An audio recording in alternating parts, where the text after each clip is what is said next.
পড়িছে ও বাপ বাইছে উফ হ্যাঁ তোর যদি মারতে আমি ঠিক মতো ফোন না চালাতে পারবো না বসে পড়ে জান যা আরে বুড়ো এক বুড়ো বসে আছে খালি খাবে আর বাড়ি বেরোতে থাকবে আবার কি হয়েছে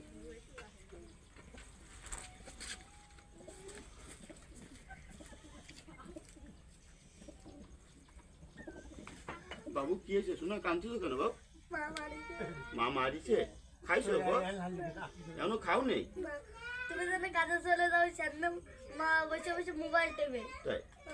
যাও তুমি কোনো বাচ্চাদের নিয়ে আসো আমি খাই আমার লক্ষ্মী রে যাও ভাত রান্তি তুমি খেয়ে আনো। দেখো তুমি এই মোবাইলটা এরকমভাবে ঠেলে ঠেলে ভালো ভালো টিকটক আছে ভারতের হিন্দি গান আছে না ওই হিন্দি গান দেখো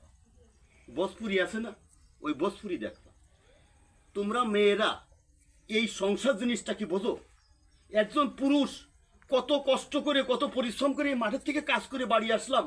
যখনই বাড়ি আসি তখনই দেখি আমার বউ একটা অশান্তি কি হয়েছে হয় আমার বাপের সাথে জ্ঞানদাম করতেছে না হলে বুনটা তো বাড়ি থাকতেই পারলো না বুনটা তোমার বাড়ি থাকতেই পারলো না সোয়ালডারে যে সাইডে রান্ধে খাতে তুই বোঝো না থাক তোমার দরকার নেই প্রত্যেকটা ফ্যামিলির প্রত্যেকটা রমণী নারী হচ্ছে গে সংসারের সুখ সেই নারী যদি এমন হয় তাহলে কি সংসার চলে চলে না চলে না সংসার চলে না সংসার জিনিসটা খুব পরিশ্রমের খুব কষ্ট মন দিয়ে সংসার করো সংসারের উন্নতি হবে 10 মাস 10 দিন এই ছেলেটা তুই গর্ভে ধারণ করিস তোমার কোলের বুকে দুধ খাইয়ে মানুষ করিস ওর মুতির ঘরে তুমি সেই ঘরে শুকনো জায়গায় রাখিস সকালের থেকে ছেলেটা এখনো পর্যন্ত কিছু খালো না ঈদে তোমার খেয়াল নেই বাপটা বুড়ো মানুষ আজকে আমার বাপ নয় যদি তোমার বাপ হতো তাহলে তুমি কি করতে বলো কি করতে সারাদিন স্বামী কোখান থেকে কাজ করে আসলো সাইডে আনলো কি না আনলো কি করে আনলো সে ব্যাপারে তোমার কোনো খেয়াল নেই হ্যাঁ বাহ রমণী বাহ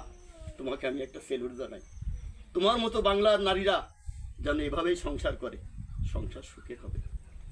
সংসার সুখের হবে